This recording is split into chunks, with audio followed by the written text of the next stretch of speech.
Hello friends, welcome to Gurukul classes. जैसा कि आपको पता है कि हम यहाँ पे प्रैक्टिस सेशन अपना लेके चल रहे हैं और हम यहाँ पे मार्केट में जो भी बुक्स अवेलेबल हैं, उस सारी बुक्स के सारे मॉडल पेपर हम यहाँ पे वन बाय वन करके सॉल्व कर रहे हैं। और जानते रहिए कि ये हमारी सेकंड बुक चल रही है। तो चलिए यहाँ पे टाइम वेस्ट न करते हुए हम यहाँ पे अपने क्वेश्चन को डिस्कस करना शुरू करते हैं।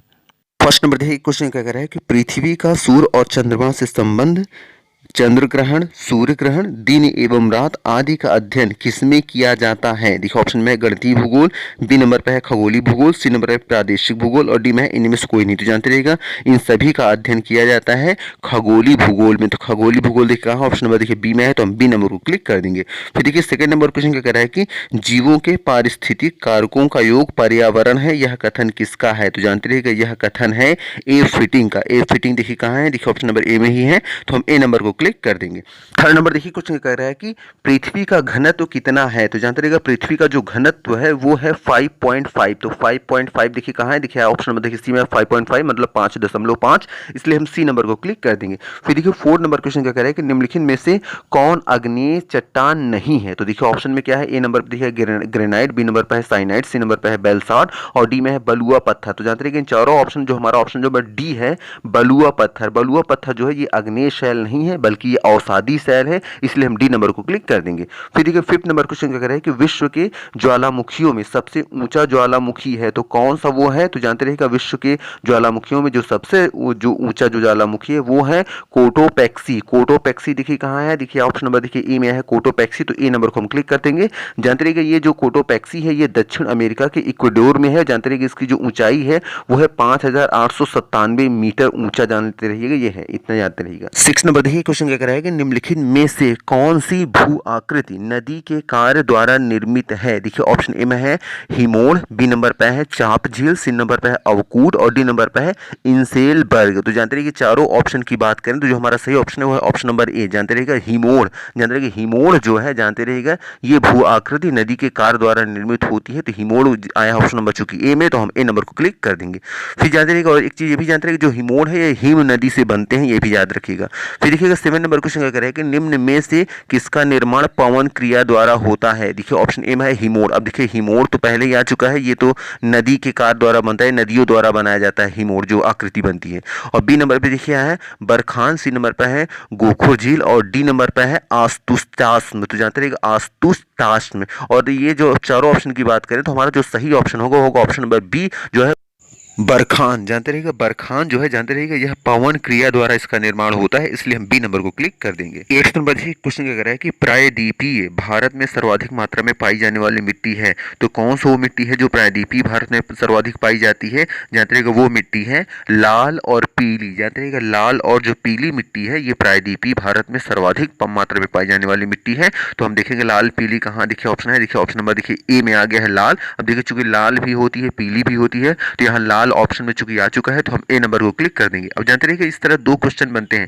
देखिए अगर क्वेश्चन ये आए कि प्रायद्वीपीय भारत में सर्वाधिक मात्रा में पाई जाने वाली कौन सी मिट्टी है, तो हमें दो ऑप्शन याद रखना है, एक लाल और एक पीला। लेकिन अगर यही क्वेश्चन इस तरह होता कि भारत के सर्वाधिक भाग में पाई जाने वाली मिट्टी कौन है, तो भारत में सर्वाधिक भाग में जो सबसे ज्यादा पाई जाने वाली जो मिट्टी है सर्वाधिक भाग में वो है जलोढ़ मिट्टी। जो जानते रहिएगा भारत के ज्यादातर भागों में जो सबसे ज्यादा मिट्टी पाई जाती है वो होती है जलोढ़ मिट्टी। लेकिन अगर यही क्वेश्चन आ गया कि प्रायद्वीपीय भारत में सर्वाधिक मात्रा में पाई जाने वाली कौन है, तो वह है लाल और पीली। तो दोनों क्वेश्चन को याद रखिएगा। नाइन्थ नंबर थे क्वेश्चन कह रहा है कि निम्नलिखित में से कौन सी गैस वायुमंडल में सर्वाधिक मात्रा में पाई जाती है। तो जानते रहिएगा वायुमंडल में जो सर्वाधिक मात्रा में गैस पाई जाती है वो है नाइट्रोजन। नाइट्रोजन देखिए कहाँ है, देखिए ऑप्शन नंबर बी में है, तो हम बी नंबर को क्लिक कर देंगे। अब देखिए आ जाएंगे 16 नंबर क्वेश्चन में आ जाएंगे और जो क्वेश्चन भी कट रहे हैं उसको हम बाद में डिस्कस करेंगे। पहले जितना दिख रहा है पहले हम उसको डिस्कस कर लेंगे उसके बाद। फिर देखिएगा 16 नंबर क्वेश्चन क्या कह रहा है कि निम्नांकित में से वातावरण का तत्व नहीं है। तो जो निम्नांकित जो यहाँ 4 ऑप्शन दिए हैं तो इसमें से कौन सा वातावरण का तत्व नहीं है। देखो ऑप्शन ए में है भूमि के रूप में, बी नंबर पर है मिट्टियां, सी नंबर पर है खनिज पदार्थ और डी में है बस्तियां। तो जानते रहिएगा इन चारों ऑप्शन की बात करें जो ऑप्शन नंबर हमारा डी आया है बस्तियां, जानते हैं बस्तियां जो है ये वातावरण का तत्व नहीं है, इसलिए हम डी नंबर को क्लिक कर देंगे। 17 नंबर देखिए क्वेश्चन क्या कह रहा है कि विश्व में सबसे अधिक प्रजनन वाला देश है। तो विश्व में सबसे अधिक प्रजनन वाला कौन सा देश है। देखो ऑप्शन ए में है नाइजर, बी नंबर पर है माली, सी नंबर पर है युगांडा और डी में देखिए है सोमालिया। तो जानते रहिएगा विश्व में जो सबसे सबसे अधिक जो प्रजनन वाला देश है वो है नाइजर। नाइजर देखिए कहाँ है, देखिए ऑप्शन नंबर देखिए ए में आया है, तो हम ए नंबर को क्लिक कर देंगे। और जानते रहिए कि अगर यही क्वेश्चन ये होता कि विश्व में सबसे कम प्रजनन वाला देश कौन सा है, ये तो सबसे अधिक की बात आई, तो सबसे विश्व में सबसे अधिक प्रजनन वाला जो देश है वो कौन सा है, वो नाइजर है। लेकिन अगर यही क्वेश्चन होता कि सबसे कम कौन है, तो सबसे कम जो है वो है सिंगापुर। जानते रहिएगा सिंगापुर, जानते रहिएगा 21 अक्टूबर 2017 के रिपोर्ट के अनुसार विश्व में सबसे कम प्रजनन वाला देश है। जानते रहिएगा यहाँ औसतन की बात करें, यहाँ औसत जो है वो है 0.81। जानते रहिएगा यहाँ सिंगापुर की एक घटना आपको बता रहे हैं कि सिंगापुर की गवर्नमेंट जो है इतनी ज्यादा परेशान थी इस बात को लेकर कि अगर लोग ही नहीं होंगे तो उसका विकास कैसे होगा उस देश का, जहां लोग काम करने वाले लोग ही नहीं होंगे। तो उन्होंने पॉपुलेशन को बढ़ाने के लिए वहां पे उन्होंने एक आयोजन किया। उन्होंने 9 अगस्त 2012 को नेशनल नाइट का आयोजन किया। तो नेशनल नाइट का मतलब आप समझ लीजिए ऐसे कुछ इंटरकोर्स की बात थी कि जो भी कपल्स हैं आपस में इंटरकोर्स करें, अगर वो ऐसा करते हैं उस दिन तो वो कह सकते हैं कि वो देशभक्ति दिखा रहे हैं, कुछ ऐसा मैसेज देने का काम उन्होंने किया था। तो ये तो आपको एक घटना आपको बता दे रहे हैं कि बताया गया कि मतलब सिंगापुर में कैसी क्या कंडीशन थी। खैर हम आ जाते हैं अपने नेक्स्ट क्वेश्चन में। 18 नंबर देखिए क्वेश्चन क्या कह रहा है कि विश्व की कौन सी प्रजाति सबसे शुद्ध मानी जाती है। तो जानते रहिएगा विश्व की वो प्रजाति जो सबसे शुद्ध मानी जाती है वो है निग्रो, जिसे आप हप्सी भी कहते हैं। तो निग्रो देखिए कहाँ है, देखिए ऑप्शन नंबर ए में है, तो हम ए नंबर को क्लिक कर देंगे। 19 नंबर देखिए क्वेश्चन क्या कह रहा है कि थारू जनजाति का निवास क्षेत्र है। तो थारू जनजाति का निवास क्षेत्र कौन सा है, तो ये ऑप्शन हम चेक करने से पहले हम जान लेते हैं थारू जनजाति के बारे में थोड़ा सा। तो जानते रहिएगा भारत में बिहार के चंपारण जिले में और उत्तर प्रदेश के नैनीताल और ऊधम सिंह नगर में थारू ये जनजाति के लोग पाए जाते हैं।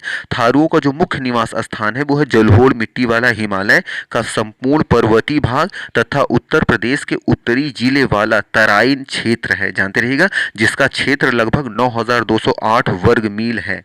तो मे भी आपको समझ में आ गया होगा थारू जनजाति के बारे में। अब इससे बनने वाले क्वेश्चन को आइए देखते हैं। तो जैसा क्वेश्चन आपको दिख रहा है, देखिए थारू जनजाति का निवास क्षेत्र है, तो कौन सा निवास क्षेत्र है, देखिए ऑप्शन में है थार मरुस्थल में, बी नंबर पर है नीलगिरी की पहाड़ियों में, सी नंबर पर है तराइन क्षेत्र में और डी में है सुंदरवन में। तो अभी आपको देखिए चारों ऑप्शन की बात करें तो जो हमारा ऑप्शन नंबर सी है तराइन क्षेत्र में, तो सी नंबर को हम क्लिक कर देंगे। क्यों, क्योंकि आपको बताया गया था जो थारू जनजाति के जो लोग हैं उनका जो मुख्य निवास स्थान है वो 2 ही स्थान है। कौन कौन सा, एक आपको बताया गया था कि जलोढ़ मिट्टी वाला हिमालय का संपूर्ण पर्वतीय भाग और दूसरा आपको बताया गया था कि उत्तर प्रदेश के उत्तरी जिले वाला तराइन प्रदेश। तो तराइन प्रदेश, तो तराइन प्रदेश कहिए तराइन क्षेत्र कहिए, बात एक ही है, इसलिए हमारा देखिए सी नंबर पर है तराइन क्षेत्र, इसलिए सी नंबर हमारा ऑप्शन सही हो जाएगा। 20 नंबर देखिए क्वेश्चन क्या कर रहा है कि निम्नलिखित में से किस प्रदेश में जाड़े में ही वर्षा होती है। तो जानते रहिएगा जिस प्रदेश में जाड़े में ही वर्षा होती है वो है भूमध्य सागरीय प्रदेश। तो जानते रहिएगा भूमध्य सागरीय जो प्रदेश होते हैं उसमें जाड़े में ही वर्षा होती है। तो भूमध्य सागरीय प्रदेश देखिए कहाँ है, देखिए ऑप्शन नंबर सी में, तो हम सी नंबर को क्लिक कर देंगे। 10th नंबर देखिए क्वेश्चन क्या कर रहा है कि मौसम के अनुसार दिशा बदलने वाली पवनें कहलाती हैं। तो मौसम के अनुसार जो पवनें जो दिशा बदल देती हैं उन पवनों को हम क्या कहते हैं, तो जानते रहिए कि उनको हम कहते हैं मानसूनी पवनें। तो मानसूनी पवनें जो होती हैं वो मौसम के अनुसार वो दिशाएं बदल देती हैं। तो मानसूनी देखिए कहाँ, ऑप्शन नंबर बी में है, तो हम बी नंबर को क्लिक कर देंगे। फिर देखिए 11 नंबर क्वेश्चन क्या कर रहा है कि किस जलवायु प्रदेश में शीत ऋतु नहीं होती है। तो जानते रहिएगा जिस जलवायु प्रदेश में शीत ऋतु नहीं होती है वो है भूमध्य रेखीय। तो जानते रहिएगा भूमध्य रेखीय जलवायु प्रदेश में शीत ऋतु नहीं होती है। भूमध्य रेखीय देखिए कहाँ है, ऑप्शन नंबर ए में है, तो हम ए नंबर को क्लिक कर देंगे। 12 नंबर देखिए क्वेश्चन क्या कर रहा है कि उस देश का नाम बताइए जिसमें भूमध्य सागरीय जलवायु पाई जाती है। तो जानते रहिएगा कोई एक देश नहीं है बल्कि एक से ज्यादा देश हैं जहां पे भूमध्य सागरीय जलवायु पाई जाती है। चूंकि यहाँ 4 ऑप्शन में एक ही कोई ऑप्शन सही होगा, लेकिन जरूरी नहीं कि वो हर बार यही ऑप्शन आएगा। तो अच्छा ये होगा कि भूमध्य सागरीय जलवायु कहाँ कहाँ किस किस देश में पाई जाती है वो पूरे देश का नाम ही आप जान लीजिए। तो जानते रहिएगा जो भूमध्य सागरीय जो जलवायु पाई जाती है कहाँ कहाँ पाई जाती है, फ्रांस में पाई जाती है, दक्षिणी इटली में पाई जाती है, यूनान में पाई जाती है, पश्चिमी तुर्की में पाई जाती है, सीरिया में पाई जाती है, पश्चिमी इजराइल में पाया जाता है, अल्जीरिया में पाया जाता है तथा उत्तरी अमेरिका का कैलिफोर्निया में पाया जाता है और दक्षिण अमेरिका का चिली में भी पाया जाता है एवं दक्षिणी ऑस्ट्रेलिया के राज्य में भी ये जानते रहिएगा ये पाया जाता है। तो ये टोटल क्या है, आपको देश के नाम बता दिए गए कि कहाँ कहाँ भूमध्य सागरीय जलवायु पाई जाती है। अब यहाँ ऑप्शन में हम देखते हैं क्वेश्चन जो हमारा पूछ रहा था। देखिए क्वेश्चन हमारा क्या कह रहा था, उस देश का नाम बताइए जिसमें भूमध्य सागरीय जलवायु पाई जाती है। तो आपको सारे नाम बताए गए हैं। अब इसमें देखिए ऑप्शन ए है ब्राजील, तो ब्राजील बिल्कुल नहीं नहीं पाया जाता, बी में है जापान, जापान में भी नहीं पाया जाता,